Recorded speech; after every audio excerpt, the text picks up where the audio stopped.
Volkswagen's MQB platform has been used across multiple manufacturers, many different models, and for the last 15 plus years. It's so versatile that you can have everything from an SUV to a compact hot hatch. In today's video, we'll be comparing the two spiciest applications of the MQB platform to date. This 2025 Mk8.5 Golf R against a 2026 facelifted Audi RS3. Both of these cars are compact, upscale, performance-oriented, all-wheel drive little pocket rockets. The Golf R has a starting MSRP around $47,000 to $48,000, whereas the RS3 starts at about $66,000, so $18,000 to $19,000 more. That being said, the owner of this Golf R, Andy, has done a few modifications to just slightly enhance the driving experience. This is both his daily and his track car. But let's start with the specs. This is powered by the ubiquitous 2-liter turbocharged inline 4-cylinder EA888 engine.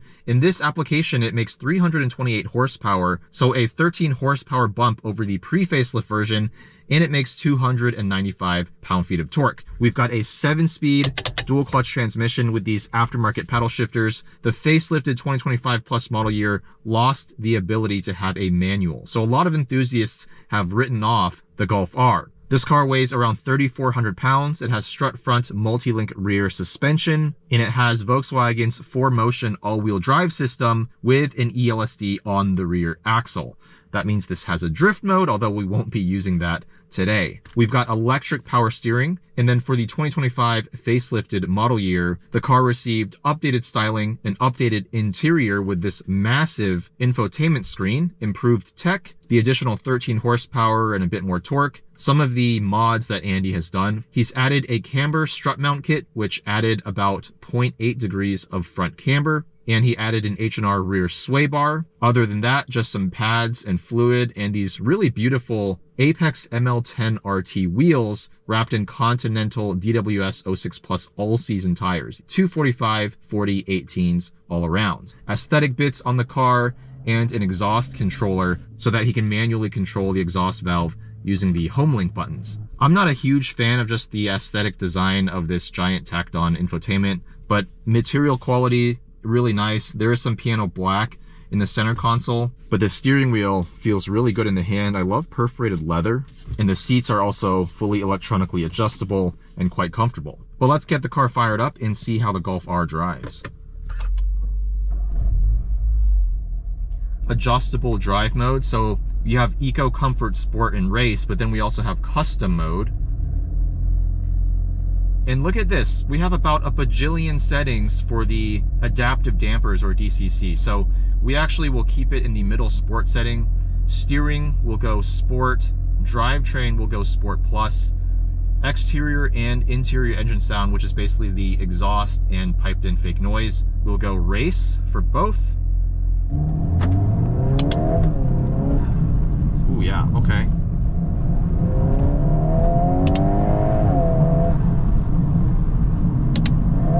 This is a seriously quick car now.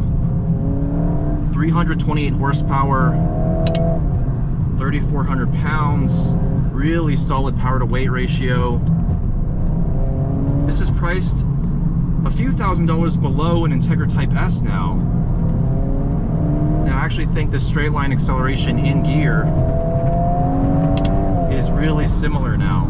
I felt that the pre-facelift Mark 8 felt slightly slower in gear than the Integra, but now it's really competitive from the butt dyno at least. Steering in sport mode, nicely weighted. It's not full of feedback, but it's precise enough. Oh yeah, this engine has lots of mid-range torque, not much lag, and this suspension, super impressive. I remember that about the pre-facelift model as well. The damping quality is actually really good. In comfort mode, it's really soft, it's supple, but it does feel underdamped for hard driving. But out here, you just flip it over to sport, and it just feels really well dialed in. Nice balance of body control and compliance over bumps. Really low noise, vibration, harshness levels inside the car as well. Very nice and quiet. Let's actually bump up the damping to race. That's not even maxed out. We still have 3 more stages to go.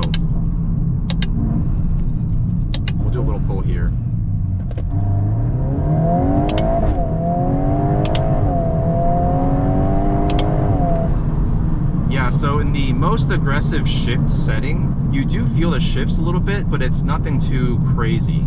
And especially with the all-wheel drive system, the car is just always hooked up. Of course, it's a front-wheel drive based all-wheel drive system, but you know, for 7/10 canyon driving, it feels good. It feels well balanced.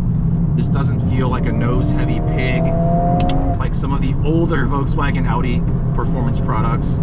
This is just a really good balance. And you know, it's telling because the MQB platform has been around for 15 years. Volkswagen has had a lot of time to fine-tune this arguably compromised chassis setup, and has actually made this car really competent. I'm struggling to find any significant faults with it. I mean, I guess you could argue it's not the most communicative car in the world in terms of the steering, the chassis communication, but for a hot hatch, I really can't complain. You even get a little bit of rotation on throttle. That's really nice. Brake pedal feels really solid. Yeah, this is a good car. Really sharp throttle response when you have the revs above around 4,000, but it has a lot of torque even at 2,000. Engine doesn't make the most exhilarating sound, but that's true for basically all turbocharged modern 4-cylinders. I actually don't mind the piped-in engine sound at all. We have it in race mode right now, and it actually sounds pretty decent. It doesn't sound overly artificial or in your face. Feels really composed over the bumps. Very impressive. This suspension is just so dialed in from the factory. I would really not want to put aftermarket coilovers on this car. Do I think all these stages of damping control are necessary? Absolutely not. I really think you just need 3, maybe 5 different settings at most. But I will say you can feel a significant difference. Maybe not from one stage to the next, but if you skip, you know, 3 at a time, you can feel the difference almost immediately. Look at that, just really well composed over that bump, one and done. And the suspension also gives you a lot of communication through the chassis because you can feel all the bumps, but they're well damped. They don't upset the balance. Just a really excellent car overall. Let's do one more straight line pull.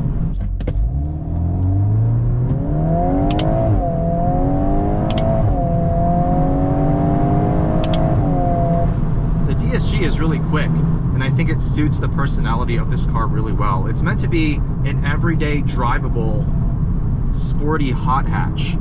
It's not supposed to be super raw or visceral or engaging. You don't buy a modern hot hatch for that nowadays. But honestly, at $47,000 to $48,000, this is such a good deal. Priced significantly lower than the Integra Type S now. Easily, it's the more comfortable and usable everyday car. Other than it doesn't have quite as big of a back seat and the hatch isn't as big.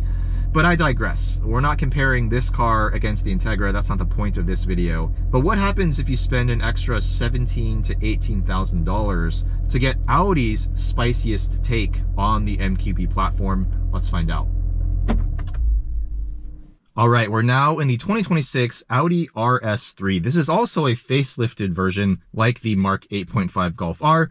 So Audi has made a few tweaks to the exterior, the interior, and most importantly, supposedly they have greatly improved the handling of this car by recalibrating the rear LSD, or as they call it, the torque splitter. I remember I drove a pre-facelift RS3 in the canyons over in Los Angeles, and I found that it just felt very unnatural on throttle. Almost like the rear diff was trying to overcompensate in the most aggressive setting by sending pretty much all of the power to the rear outside tire. And when I say all of the power, I mean a theoretical maximum of 50%. MSRP for this car is actually $77.6 thousand.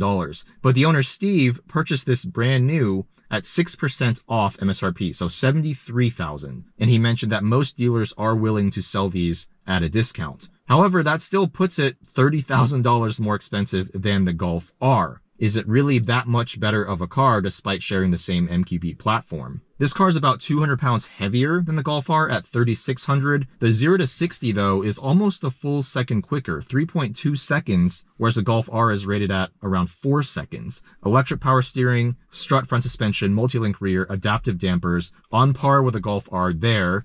And we also have DCC, or dynamic chassis control, which continuously adjusts the adaptive dampers in milliseconds based on the road conditions, the speed, and your just general driving style. Interestingly, Audi gives this a reverse staggered tire setup from the factory to minimize understeer. So 265 in the front, 245 in the back. This is powered by a 2.5 liter inline 5-cylinder turbocharged engine. It makes 394 horsepower, 369 pound-feet of torque, 7-speed dual-clutch transmission, and this is actually the last production car to have a 5-cylinder engine. Options include the Python yellow exterior paint, Dynamic Plus package, carbon package, sport exhaust with black tips, and the factory all-weather floor mats with RS3 logos. Interior is definitely a step up above the Golf R. I mean, it better be. Still have a lot of piano black here, which I'm not a fan of, but this screen is integrated much better with the rest of the interior. Also, we have physical buttons on the steering wheel. If you recall, the Mk8.5 Golf R, as well as the Mark 8, both had haptic buttons, which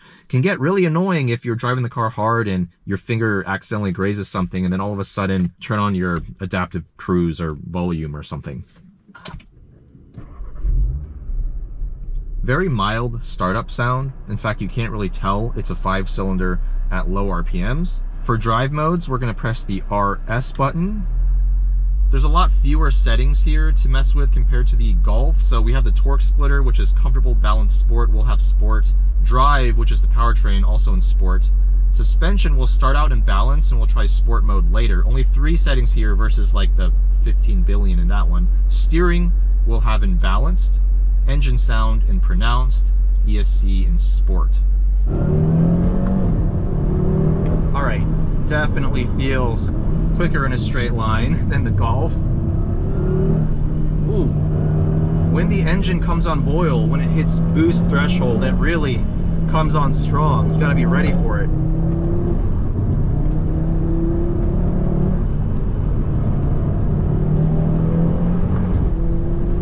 This is a much quicker car. Oh, interesting. When I turned into that higher speed corner in 4th gear, I still felt a little bit of unnaturalness from the rear end of the car, like it was trying to push me from the outside rear tire.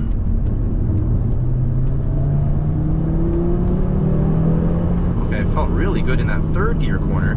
The brakes, very grabby. Very high initial bite. The Golf R brakes felt more natural, even though that was on aftermarket pads.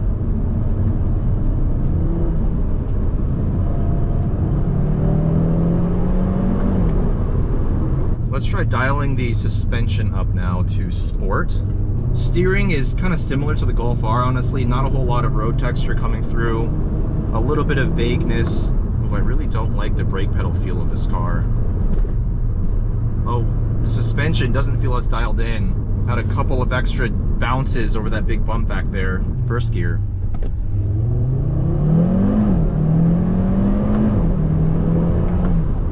The shift speed of this dual clutch feels on par with the Golf R. Now this 5-cylinder engine definitely makes a much more interesting sound at high revs. It'll rev out to about 7,000 and it pulls hard all the way to the top.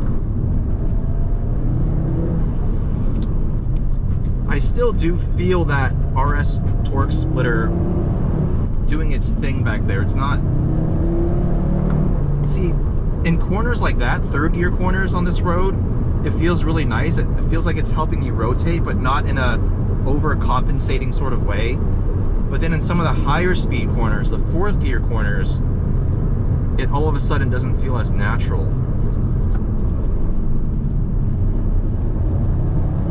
See, really good right there. Oh, the suspension's not as good though. I definitely give suspension tuning to the Golf R.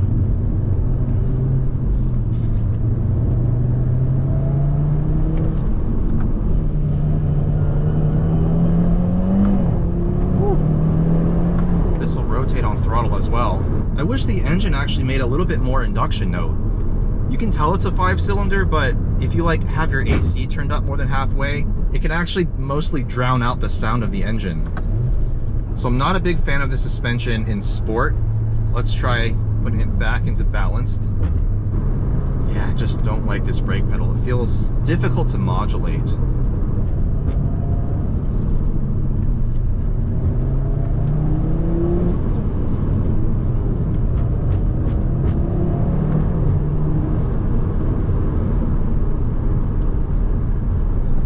This is definitely a jerkier driving experience.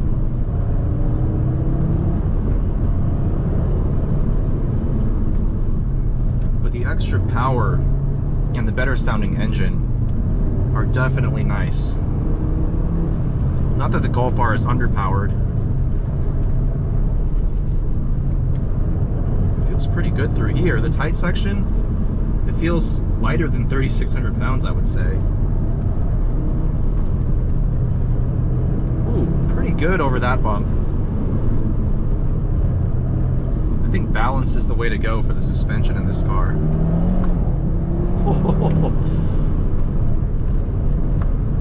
Pretty good, pretty good. Definitely a significant improvement over the pre-facelift RS3. That car just felt super unnatural to me. This one is definitely a step in the right direction. But that being said, the Golf R to me is just easily still the more natural car to drive hard.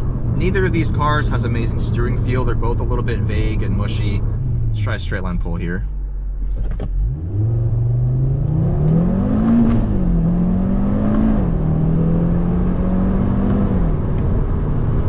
I wish the engine made more sound, more volume. I'm sure an intake and exhaust would fix that right away though.